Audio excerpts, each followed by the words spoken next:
दोस्तों मैं हूं आज उदयपुर की वादियों में और यहां मैं आ चुका हूं घाट सेक्शन में और आपके साथ में है होंडा एलिवेट। आज मैं आपको बताऊंगा कि कैसे घाट सेक्शन में this can be a great car to opt for. मैं आपको ये भी बताऊंगा कि घाट सेक्शन में क्या ये प्रॉब्लम क्रिएट कर भी रही है कि नहीं। माउंटेन रीजन्स पे रहते हो, हिमालयाज पे रहते हो या अरावली पे रहते हो या इनफैक्ट आप मुंबई साइड घाट सेक्शन में उस तरफ रहते हो, तो ये गाड़ी कितना सक्सेसफुल है ऐसे एरियाज के लिए। Let's just come to the point, straight away चलते हैं इसको ड्राइव पे लेके। ये एक सीवीटी वर्जन है वैसे और इसके अंदर स्टेप्स आए हुए हैं, हालांकि होंडा ने बताया नहीं है कितने स्टेप्स है या शायद मैं इन्फॉर्म्ड नहीं हूं।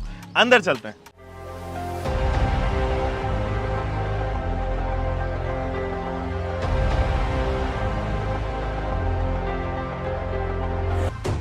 Close your eyes. चलिए दोस्तों, इस सीवीटी को पहले करते हैं ड्राइव मोड में। यहाँ से पार्क ब्रेक जो है वो हटाते हैं और लेके चलते हैं इसको। मुझे लगता है माइक मुझे री एडजस्ट करना पड़ेगा because of the seat belt. तो पहले तो ये देखो, मेरे जस्ट साइड में ना एक छोटी सी नदी बह रही है और इसके साइड में हम लोग चल रहे हैं। बहुत सारे कट्स एंड कर्व्स है इस रास्ते पे, तो ये एक परफेक्ट रास्ता है बताने के लिए कि ये ढलान पे, चढ़ाई पे कितना आपको जो है वो सपोर्ट कर दे। बाय द वे, ये जो इंजन है वो आप ऑलरेडी जानते हैं। ये देखिए, मैं सराउंडिंग्स भी चेक कर सकता हूँ। DRVM जो है एक्टिवेटेड है यहाँ से और इसी वजह से मैं पीछे में आने वाली जितनी भी गाड़ियाँ हैं उन तमाम गाड़ियों का जो है वो यहाँ से एक्सेस कर सकता हूँ अगर मेरा IRVM ब्लॉक्ड भी है तो, या IRVM को मैं एक्सेस नहीं करना चाह रहा हूँ, तो ये एक अच्छा फीचर है। एनीवे, अब घाट सेक्शन में कैसा परफॉर्म करती है उसके बारे में जरा बात करते हैं। देखो, जो सबसे पहला घाट सेक्शन में काम आता है, जो आपको टायर्डनेस ना फील करवाए, वो है एक अच्छा स्टीयरिंग का होना।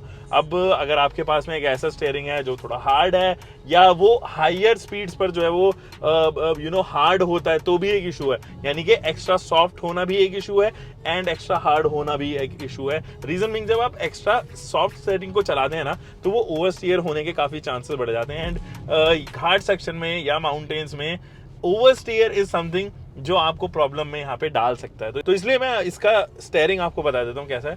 देखो, होंडा एलिवेट का जो स्टीयरिंग है वो राइटली वेटेड है, एक्यूरेट है एकदम। वो सिटी पर्पस के लिए अच्छा है, वो माउंटेन्स के लिए अच्छा है, वो हाईवेज के लिए अच्छा है। तो over the period of time वो वेट गेन करता है। बट हाँ, इसका स्टीयरिंग हार्ड नहीं है। इट्स नॉट लाइक आप फॉक्सवैगन चला रहे हो या इवन आप मारुति सुजुकी में भी अब जो है वो हल्का सा वेट जो है वो उन्होंने इंट्रोड्यूस कर दिया है। यहाँ पर जो है वो राइटली एंड एक्यूरेटली जो है वो वेटेड है। दूसरी चीज जो आपको परेशान करेगा वो है लो एंड टॉर्क। अगर आपका जो लो एंड टॉर्क है वो अच्छा है तो आपको कोई समस्या नहीं आएगी। छोटे RPMs पे ही आप अच्छे से जो है वो उठा सकते हो गाड़ी को। अब जैसे कि मैं यहाँ पे बताऊँ, मैंने यहाँ पे ड्राइव मोड पे डाला हुआ है। अगर मुझे कहीं पर भी पावर लॉस नजर आएगी ना दोस्तों, तो मैं क्या कर सकता हूँ, इसको स्ट्रेट अवे स्पोर्ट्स पे डालूंगा एंड अब मेरे पास में मैनुअल कंट्रोल्स आ चुके हैं। तो ये देखिए, अब जब तक मैं नहीं बदलूंगा या ये एक सर्टेन लेवल को क्रॉस ना कर दे, सर्टेन RPMs को जो है वो क्रॉस ना कर दे, तब तक यहाँ पर गियर शिफ्ट्स नहीं होंगे। ये देखो, अगर मैं चाहूँ आपको देखो लाउडनेस सुनाता हूँ, क्योंकि अभी फर्स्ट ही गियर में है तो ये फर्स्ट गियर इंडिकेट कर रहा है। ऑब्वियसली CVT है तो यहाँ पे गियर जो है वो इनफाइनाइट होते हैं, लेकिन जो स्टेप्स हैं वो यहाँ पर जो है वो फर्स्ट स्टेप में ही है। ये देखो, तो अगर आपकी गाड़ी कहीं पर अटक भी रही है, अगर आपको लग रहा है कि आपको लो एंड टॉर्क की जरूरत है, तो मेरे ख्याल में this is the right mode अगर आप CVT ट्रांसमिशन खरीद रहे हैं तो। CVT अक्सर क्या होता है ना, जब भी हम ऑटोमेटिक ट्रांसमिशन के बारे में बात करते हैं तो लोग कंफ्यूज रहते हैं। यार, माउंटेन रीजन पे जो है वो परेशान ना करें मुझे।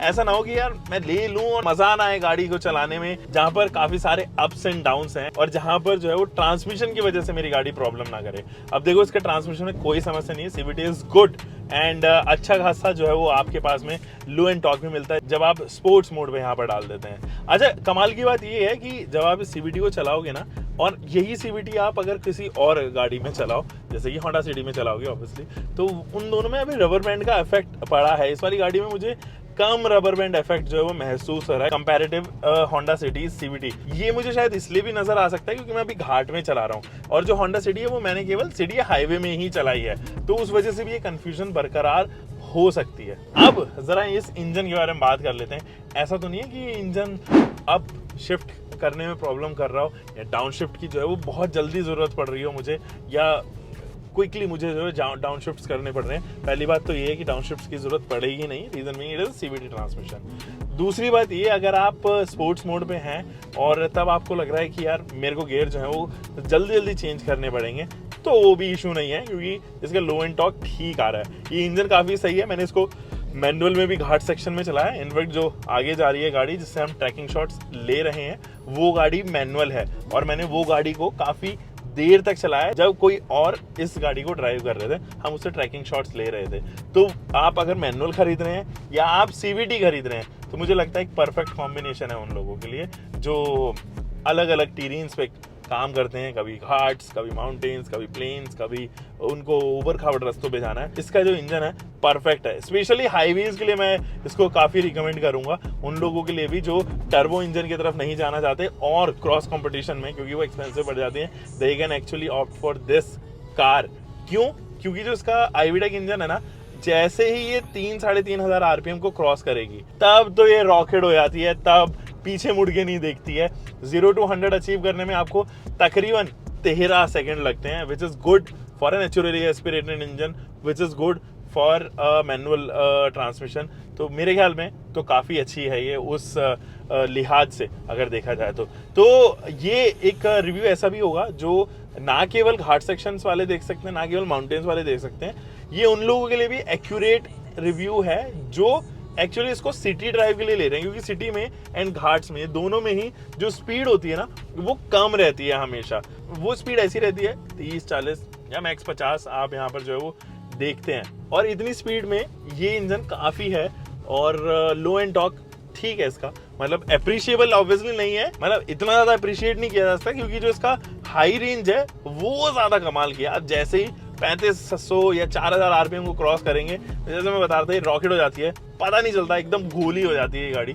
तो उससे नीचे नीचे, हाँ ज़रूर मैं यहाँ पर बोलूँगा आपको कि हाँ, जैसे आप उससे नीचे नीचे गाड़ी को चलाओगे तो डिसेंट परफॉर्म करती है, परेशान नहीं करेगी आपको किसी भी तरीके से। एंड स्पेशली तब तो परेशान नहीं करेगी जब आपको थोड़ा ऊपर जाना है, या जब आपको हल्का सा ऑफ रोड करना है, और वहाँ पर मोमेंटम के साथ में इंजन एनर्जी क्या होना ज़रूरी हो। देखो घाट्स पे मुझे उम्मीद है कि ये तकरीबन 11, 11.5, 12 के करीब जो है वो माइलेज निकालती हुई नजर आएगी। अभी जो है वो एक्यूरेट अगर मैं एवरेज दिखाऊं तो 10.5 किलोमीटर पर लीटर का ये फिलहाल दिखा रही है, एंड 290 किलोमीटर की रेंज भी दिखा रही है अभी फुल टैंक पे। तो ऐसे में वो लोग जो इसको खरीदना चाहते हैं फॉर डिसेंट माइलेज, और जिनका माइलेज को लेके बहुत ज़्यादा लगाव नहीं है, उनको चाहिए एक अच्छा डिज़ाइन, सोफिस्टिकेटेड डिज़ाइन, एक अच्छा इंजन, एक reliable product I would say, and एक अच्छी सर्विस, तो मेरे ख्याल में वो इस गाड़ी की तरफ झुक सकते हैं। होंडा की सर्विसेज अभी भी थोड़ी प्रीमियम बजट पर ही आती है।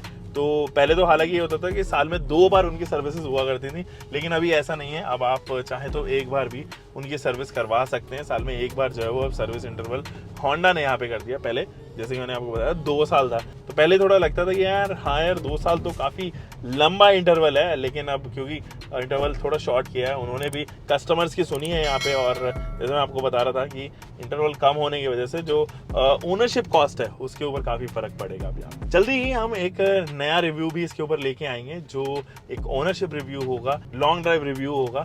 हम मिलेंगे दोस्तों एक और नई वीडियो के साथ में। आप तब तक अपना ध्यान रखें दोस्तों, सुरक्षित चलें। Until one next time, bye bye, take care, keep loving your car, bike, whatever vehicle you are having. Drive safe guys.